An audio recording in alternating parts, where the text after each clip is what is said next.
Diamond jewellery সেক্টরের leader company Titan company.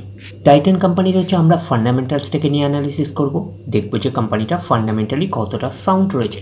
তো Titan company হচ্ছে টাটা গ্রুপের একটা কোম্পানি এবং নিফটি 50-র একটা স্টক, এইটুখানি মাথায় রাখবেন।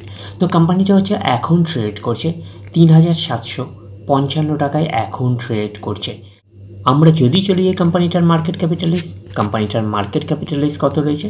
3,34,000 কোটি টাকার মার্কেট ক্যাপিটালাইজ। অর্থাৎ এই কোম্পানিটাকে আমরা ব্লু চিপ লার্জ ক্যাপ টাইপের কোম্পানি হিসাবে কিন্তু কনসিডার করতেই পারি। তো কোম্পানিটার আমরা যদি একদিনের পারফরমেন্স দেখি, তো একদিনে কীরকম পারফরমেন্স করেছে, 0.5% মতন পজিটিভ রিটার্ন জেনারেট করেছে একদিনে। 5 দিনের পারফরমেন্স করেছে 2% মতন পজিটিভ রিটার্ন জেনারেট করেছে 5 দিনে। 1 মাসের পারফরমেন্স দিয়েছে 1% মতন পজিটিভ রিটার্ন জেনারেট করেছে 1 মাসে। 6 মাসের পারফরমেন্স দিয়েছে 17% মতন পজিটিভ রিটার্ন জেনারেট করেছে 6 মাসে। 1 জানুয়ারি থেকে পারফরমেন্স দিয়েছে 2% মতন পজিটিভ রিটার্ন জেনারেট করেছে 1 জানুয়ারি থেকে। আমরা যদি চলে যাই 1 বছরে দেখি কীরকম পারফরমেন্স করেছে। 1 বছর হচ্ছে 48% মতন পজিটিভ রিটার্ন জেনারেট করেছে 1 বছরে। তো ন্যাচারাল ব্যাপার, আমরা জানি যে শর্ট টার্মে সেভাবে ওয়েলথ ক্রিয়েট হয় না স্টক মার্কেট থেকে। যত লং খেলবেন স্টক মার্কেটে তত হচ্ছে ওয়েলথ ক্রিয়েট হয়। বাট এই কোম্পানিটা কিন্তু শর্ট টার্মে অর্থাৎ 1 বছরে কিন্তু একটা ডিসেন্ট টাইপের পারফরমেন্স করেছে, আমরা এইটুকুনি বলতে পারি। 48% মতন পজিটিভ রিটার্ন জেনারেট করেছে 1 বছরে অর্থাৎ শর্ট টার্মে। তো এখন দেখার বিষয় কোম্পানিটা কি লং টার্মে ভালো পারফরমেন্স করেছে, লং টার্মে কি শেয়ার হোল্ডারদের ওয়েলথ ক্রিয়েট করে দিয়েছে, সেটাই কিন্তু এখন আমাদের দেখার বিষয়। তাহলে আমরা চলে যাচ্ছি 5 বছরের চার্ট প্যাটার্নে। তো 5 বছরে পারফরমেন্স করেছে 239% মতন পজিটিভ রিটার্ন জেনারেট করেছে 5 বছরে। তো 100% মানে ইনভেস্টমেন্টেবল। তো ইনভেস্টমেন্টকে আমরা এইটুখানি বলতে পারি 3.5 গুণের কিন্তু কাছাকাছি করে দিয়েছে 5 বছরে। তো 5 বছরে কিন্তু একটা ডিসেন্ট টাইপের পারফরমেন্স করেছে, আমরা এইটুখানি বলতেই পারি। তো ব্লু চিপ লার্জ ক্যাপ টাইপের কোম্পানিগুলোর মূল টার্গেট হচ্ছে 5 বছরে ইনভেস্টমেন্টকে ডবল করা। বাট এই কোম্পানিটা কিন্তু 5 বছরে কিন্তু ইনভেস্টমেন্টকে কিন্তু 3.5 গুণের কিন্তু কাছাকাছি করে দিয়েছে 5 বছরে, আমরা বলতে পারি। তো 5 বছরে সেই হিসাবে কিন্তু একটা ডিসেন্ট টাইপের পারফরমেন্স করেছে, আমরা এইটুখানি বলতেই পারি। এইবারে আমরা চলে যাব কোম্পানিটার হচ্ছে ম্যাক্সিমাম চার্ট প্যাটার্নে।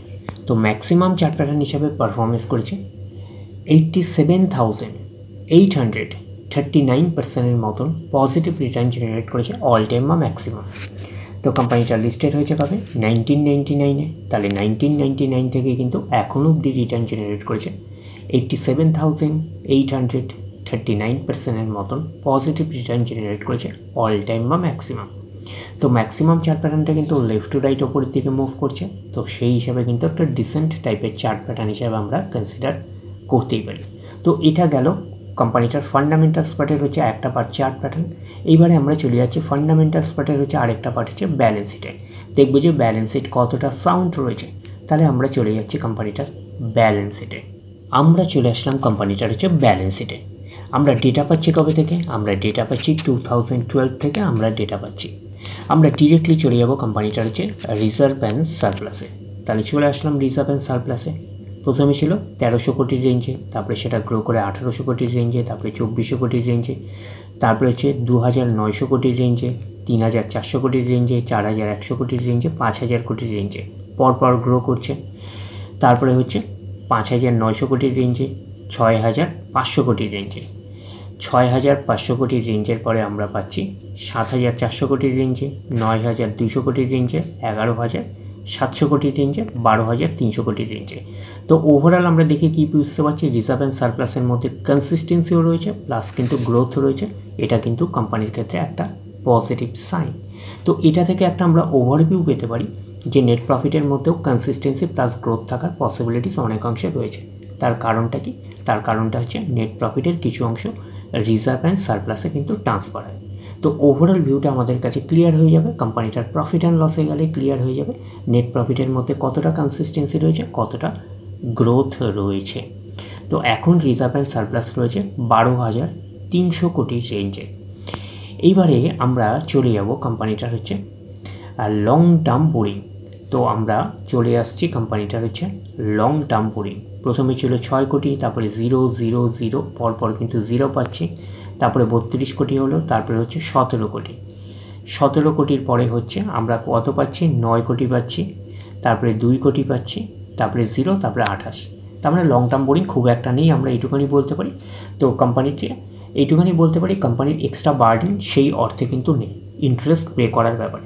তো 28 কোটি মানে সেই অর্থে খুব একটা আর লং টার্ম বোরিং নেই আমরা বলতেই পারি। এবার হচ্ছে আমরা চলে যাচ্ছি শর্ট টার্ম বোরিং।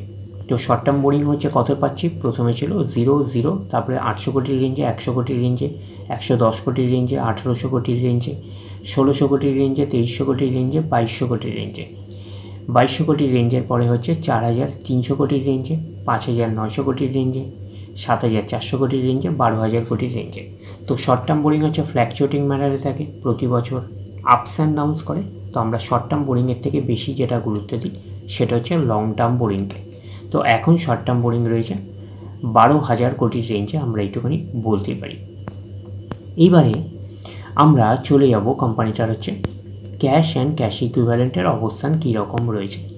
তাহলে আমরা চলে যাচ্ছি কোম্পানিটার ক্যাশ অ্যান্ড ক্যাশ ইকুইভ্যালেন্ট। প্রথমে ছিল 967, তারপরে 1139, 893, 214, 116, 779, 618, 1066, 381।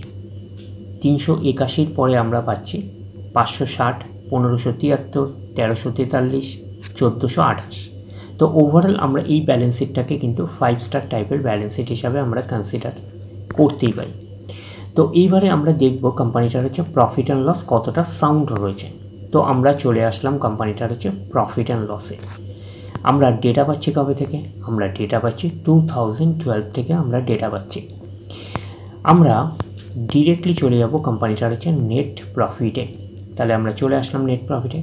প্রথমে ছিল 601, তারপরে সেটা গ্রো করে 725 কোটি, তারপরে সেটা গ্রো করে 735, 816, পরপর গ্রো করলো, তারপরে কিন্তু একটা ডাউন পারফরমেন্স করে 675, তারপরে সেটা আবার জাম্প করে 697, তারপরে সেটা গ্রো করে 1102, তারপরে সেটা গ্রো করে 1389, তারপরে সেটা গ্রো করে 1493। 1493 পরে কিন্তু সেটা আবার কিন্তু একটা ডাউন পারফরমেন্স করে 974, তারপরে সেটা আবার গ্রো করে 2198, তারপরে হচ্ছে 3274, তারপরে হচ্ছে 3461। তো ওভারঅল আমরা দেখে কি বুঝতে পারছি যে নেট প্রফিটের মধ্যে কনসিস্টেন্সিও রয়েছে প্লাস হচ্ছে গ্রোথ রয়েছে। তো আমরা দেখতে পাচ্ছি এই একটা বছর এই জায়গাটা একটা ডাউন পারফরমেন্স করেছে, তারপরে আবার পর কিন্তু গ্রোথ দেখাতে শুরু করেছে, তারপরে কিন্তু আবার এই জায়গাটা একটা ডাউন পারফরমেন্স করেছে। তো ওভারঅল আমরা অ্যাভারেজ হিসাবে যদি আমরা ধরি তাহলে কোম্পানিটা কিন্তু আমরা এইটুকুনি বলতে পারি যেরকম গ্রোথ রয়েছে প্লাস হচ্ছে কনসিস্টেন্সি রয়েছে, এটা কিন্তু কোম্পানির ক্ষেত্রে কিন্তু একটা পজিটিভ সাইন। তো রিজার্ভ অ্যান্ড সারপ্লাস থেকে একটা আমরা ওভারভিউ পেয়েছিলাম যে নেট প্রফিটের মধ্যে কনসিস্টেন্সি প্লাস গ্রোথ থাকার পসিবিলিটিস অনেক অংশে রয়েছে। তো নেট প্রফিটের মধ্যে আমরা কনসিস্টেন্সিও পেয়েছি প্লাস হচ্ছে গ্রোথও পেয়েছি, এটা কোম্পানির ক্ষেত্রে একটা পজিটিভ সাইন। তো এই প্রফিট অ্যান্ড লসটাকেও আমরা 5 স্টার টাইপের প্রফিট অ্যান্ড লস হিসাবে কিন্তু আমরা কনসিডার করতেই পারি। তো এইবারে আমরা দেখব যে শেয়ার হোল্ডিং প্যাটার্নে কার কী অবস্থান রয়েছে।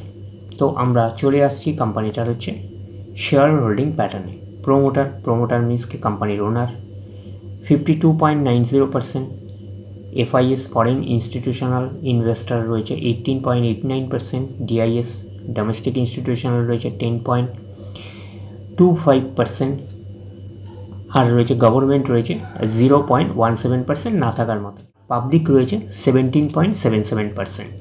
তো এইটুকুনি বলবো প্রত্যেকেরই কিন্তু কম বেশি ইনভলভমেন্ট রয়েছে। আমরা বলতে পারি প্রোমোটার 53%-এর মতন, FIS আছে 19%-এর কাছাকাছি, DIS আছে 10%-এর বেশি, গভর্নমেন্ট হচ্ছে না থাকার মতন 0.17%, আর পাবলিক রয়েছে 17 থেকে 18% মতন। তাহলে শেয়ার হোল্ডিং প্যাটার্নটাকে আমরা ডিসেন্ট হিসাবে কনসিডার করতেই পারি। তো কোম্পানিটার নাম আপনাদের বলাই হয়ে গেছে, টাইটান কোম্পানি। এই কোম্পানিটা হচ্ছে টাটা গ্রুপের একটা কোম্পানি।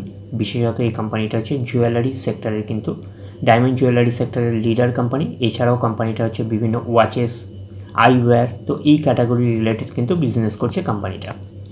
তো কোম্পানিটার মার্কেট ক্যাপিটালাইজ অলরেডি বলাই হয়ে গেছে, 3,30,000 থেকে 40,000 কোটি টাকার রেঞ্জের মার্কেট ক্যাপিটালাইজ। কোম্পানিটাকে আমরা লার্জ ক্যাপ ব্লু চিপ টাইপের কোম্পানি হিসাবে কনসিডার করতেই পারি।